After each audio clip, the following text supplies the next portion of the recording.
In the final years of World War II, when the sky itself seemed hostile and every mission could be a one-way ticket to oblivion, a military transport plane vanished over a vast, uncharted jungle. No distress signal.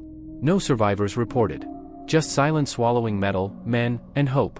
Among the crew was a young soldier whose name would later fade into whispers and rumors. When the aircraft's engines failed, the plane tore through the clouds and slammed into the dense green canopy below. Trees exploded like matchsticks. Fire consumed the fuselage. When the noise finally died, the jungle reclaimed everything. Against all odds, one man woke up. Burned, bleeding, and surrounded by twisted wreckage, he realized something terrifying. He was completely alone. The jungle stretched endlessly in every direction, thick with shadows, strange sounds, and unseen eyes watching from the dark. His uniform was torn, his supplies destroyed, his weapon lost somewhere beneath the wreck. Days passed with no rescue. His rations were gone within the first week. Hunger became a constant pain, sharper than his injuries. Rain fell relentlessly, soaking his wounds, rotting his boots, and turning the ground into a living trap of mud and insects. At night, the jungle came alive, howls, growls, and movements he couldn't see but could always hear. Desperation forced him to adapt. He learned to follow animal trails, to drink from muddy streams, and to trap small creatures with crude tools made from wreckage and stone. In time, hunger pushed him further. He ate insects, snakes, rodents, anything that moved and didn't kill him first. Each meal was survival, not mercy. Weeks turned into months. The soldier marked time by scars on his arm and by the slow decay of the plane behind him, now swallowed by vines and moss. He spoke to himself to stay sane. He imagined voices. He began to believe the jungle was testing him, watching to see if he deserved to live. According to legend, this man survived far longer than any rescue mission would ever search. Some say he became something else, half soldier, half ghost of the jungle. And if the stories are true, this was only the beginning of his ordeal. Because surviving the crash was the easy part. As the months dragged on, survival stopped being a matter of strength and became a war against the mind. The soldier's body adapted to hunger, but his thoughts began to betray him. Every shadow felt intentional. Every sound carried meaning. The jungle was no longer just a place, it was an intelligence, vast and merciless. He began to move deeper into the forest, abandoning the crash site that had become both shelter and grave. The wreckage reminded him too much of the life he had lost. Using fragments of metal, he fashioned crude blades. A broken wing panel became a rain shield. Parachute fabric turned into bandages, then clothing. Nothing went to waste. Food became scarcer. Animals learned his patterns. Traps failed more often than they worked. Hunger pushed him to dangerous risks, stalking larger prey, stealing eggs from nests guarded by creatures that could kill him in seconds. One mistake meant death, but hesitation meant the same. He fell ill more than once. Fever dreams blurred reality. In his delirium, he claimed to see other soldiers walking between the trees, their uniforms burned and torn, their faces expressionless. They never spoke. They only watched. When he recovered, he convinced himself they were hallucinations, but the feeling of being followed never left. Time lost meaning. Seasons changed subtly. Rivers rose and fell. His body thinned to bone and muscle. Scars mapped his skin like a story written in pain. He stopped thinking of rescue. Planes still crossed the sky sometimes, distant, indifferent dots, but he no longer ran toward the sound. Experience had taught him that hope could be crueler than despair. Instead, he focused on rituals. Every morning he sharpened his blade. Every night he counted his breaths. He spoke aloud the names of places he remembered, streets, faces, voices, food he would never taste again. He feared that if he forgot them, he would disappear completely. According to the legend, this was when he crossed a line. He stopped seeing himself as lost. He believed the jungle had chosen him. That survival was no accident, but a trial. A punishment, or perhaps a transformation. Some stories claim he learned to move silently, to sense danger before it appeared, to vanish among the trees like a shadow. Whether these details are exaggerated or not, one thing remains consistent in every version of the tale: by this point, the soldier was no longer waiting to be saved. He was becoming something the war never intended to create. And the jungle was far from finished with him. By the second year, if the legends are to be believed, the soldier was no longer surviving day by day, he was enduring time itself. His appearance had changed so drastically that, had anyone seen him, they might not have recognized him as human at first glance. His uniform was gone, replaced by stitched leaves, animal hide, and fragments of fabric fused together by necessity. His hair grew long and matted. His eyes, according to later descriptions, carried a permanent alertness, like an animal that never truly sleeps. He learned the jungle's rules through pain. Poisonous plants taught him caution. Insects taught him patience. Predators taught him humility. Every scar was a lesson carved into his body. He knew which rivers could be crossed safely, which trees hid venomous nests, which sounds meant danger and which were only tricks of the forest. Survival was no longer luck, it was instinct. But isolation did something deeper. He began to talk to himself constantly, not out of madness, but to preserve his identity. He repeated his name, his rank, the year, the war.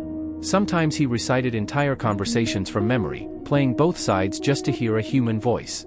Other times, he remained silent for days, conserving energy, conserving sanity. Food came from places most would never consider.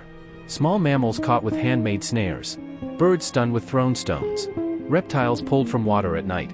There are darker versions of the story, whispers that he consumed things no soldier should ever have to, but those details are often left vague, as if even storytellers fear crossing that line. Storms nearly killed him more than once. Torrential rain washed away shelters. Floods destroyed traps. On one occasion, he was swept downstream and clung to a fallen tree for hours, convinced this was the end. When the water receded, he crawled onto the bank and laughed, not from joy, but from disbelief that he was still alive. At some point, he stopped counting days. He marked time instead by scars, by seasons, by memories fading. The war itself became distant, almost unreal. The jungle was now his entire world. The idea of cities, of civilization, of peace felt like myths from another lifetime. Then came the encounter. Some accounts claim he saw another human, not a hallucination, but a real figure, watching from the edge of the trees. The soldier froze. He didn't call out. He didn't move. When he blinked, the figure was gone. Whether it was a hunter, a rescuer, or simply another trick of the mind remains unknown. But after that day, his behavior changed. He began preparing, not for survival, but for something else. As if, deep down, he sensed that the jungle was about to release him, or test him one final time. And whatever happened next would decide whether this legend ended in rescue, or in disappearance. What happened next is where history blurs into legend. According to the most widely told version, the soldier's final months in the jungle were marked by an eerie calm. He no longer wandered aimlessly. Instead, he chose a fixed area near a river bend, building a more permanent shelter from fallen logs and mud, reinforcing it like a small fortress. It was as if he understood, instinctively, that movement was no longer survival, patience was.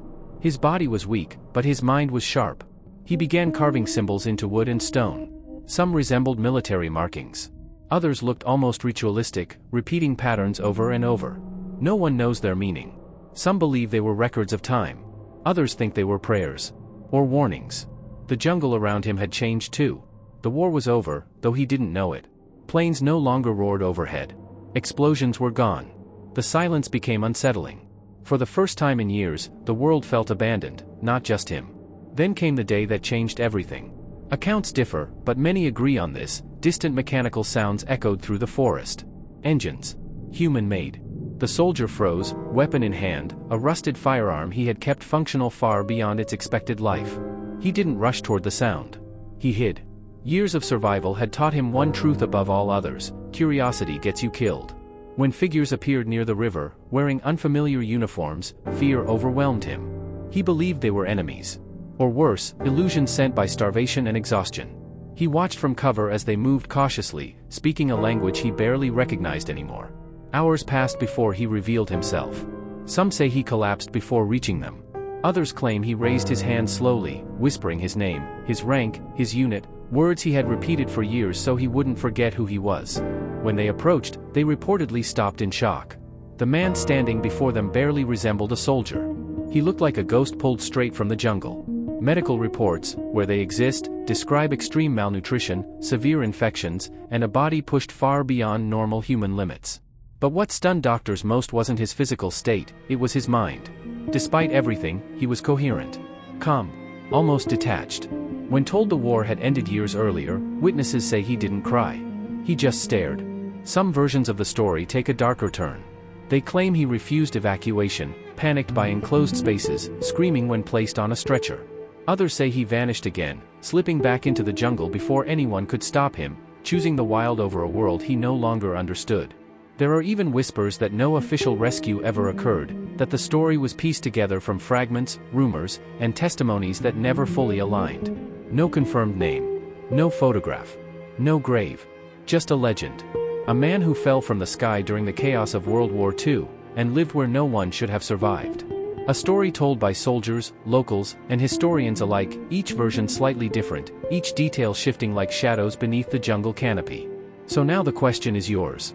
Do you believe this was a real soldier, forgotten by history, who endured the impossible? Or is this one of those wartime myths, a story born from fear, hope, and the human need to believe that survival has no limits? Tell me, do you believe it was true?